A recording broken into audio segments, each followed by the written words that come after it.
പാലക്കാടൻ ഗ്രാമീണ നന്മകളിൽ അവസാനിക്കാത്തതായി ഒന്നുകൂടിയുണ്ട്. ഇതൊരു കാലിച്ചന്തയുടെ കാഴ്ചയാണ്. MCN ന്യൂസ് നടത്തിയ കേരള യാത്രയുടെ വിശേഷങ്ങൾ. സമ്പന്നമായ ഒരു ഭൂതകാലത്തിന്റെ ഓർമ്മകളും പേറി ഇന്നും അതിജീവനത്തിന്റെ പാതയിലുള്ള ഒന്നാണ് പാലക്കാട്ടെ ഷൊർണൂരിനടുത്തുള്ള വാണിയംകുളം ചന്ത.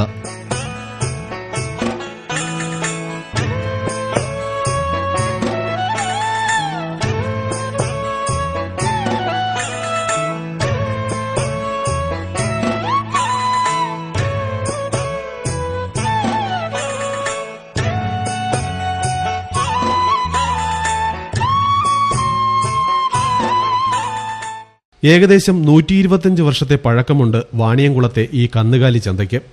ആദ്യകാലത്ത് കേരളത്തിലെ തന്നെ പ്രസിദ്ധമായ ഒരു ആനച്ചന്തയായിരുന്നു വാണിയംകുളം.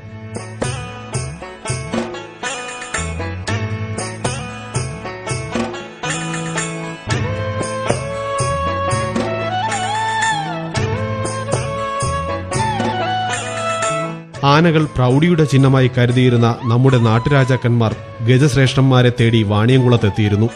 എന്നാൽ കാലം ഏറെ കടന്നുപോയി. ആനകളെ പരസ്യമായി ലേലം ചെയ്യുന്ന പതിവ് നിരോധിക്കപ്പെട്ടു. അതോടെ ചന്തയുടെ രൂപം മാറി. ആനച്ചന്ത കന്നുകാലികൾക്കായി ഒഴിച്ചിട്ടു.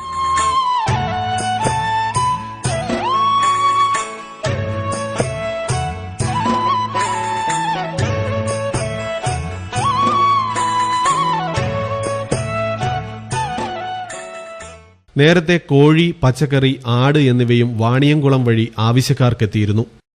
ഇന്ന് അതുമില്ല. കേവലം കാലിച്ചന്ത മാത്രമായി വാണിയംകുളം.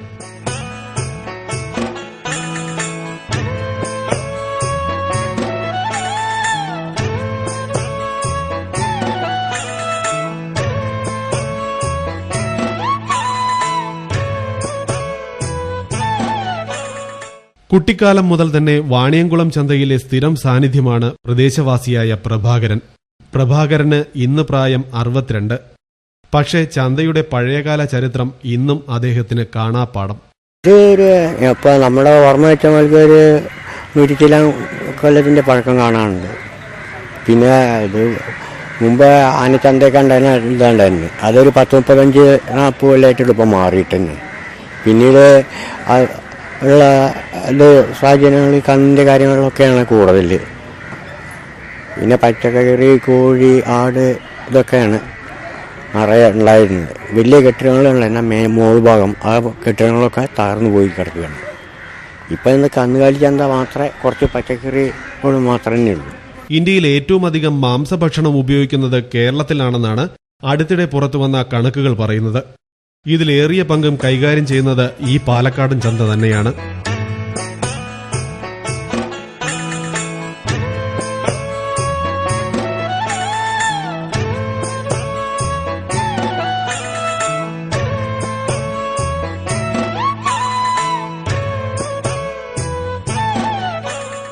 മലയാളിക്ക് തിന്നു തീർക്കാൻ മാത്രം മാടുകളൊന്നും ഇന്ന് കേരളത്തിലുണ്ടാകുന്നില്ല. അന്യസംസ്ഥാനങ്ങൾ കനിഞ്ഞില്ലെങ്കിൽ ഈ ചന്തയും നാമാവശേഷമാകും. ഇതിപ്പോ ആന്ധ്ര, മൈസൂര്, കർണാടക, പൊള്ളാച്ചി ആ ഭാഗങ്ങളിൽ നിന്നൊക്കെയാണ് ആയിട്ട് വരുന്നത്. നമ്മുടെ ഭക്ഷണത്തിൽ നിന്ന് മാംസവിഭവങ്ങൾ ഒഴിവാക്കാത്തിടത്തോളം കാലം ഈ ചന്തയെങ്കിലും നിലനിൽക്കുമെന്ന് വിശ്വസിക്കുകയാണ് ഇതിനെ മാത്രം ആശ്രയിച്ച് ജീവിതം മുന്നോട്ട് കൊണ്ടുപോകുന്ന നൂറുകണക്കിന് പേർ.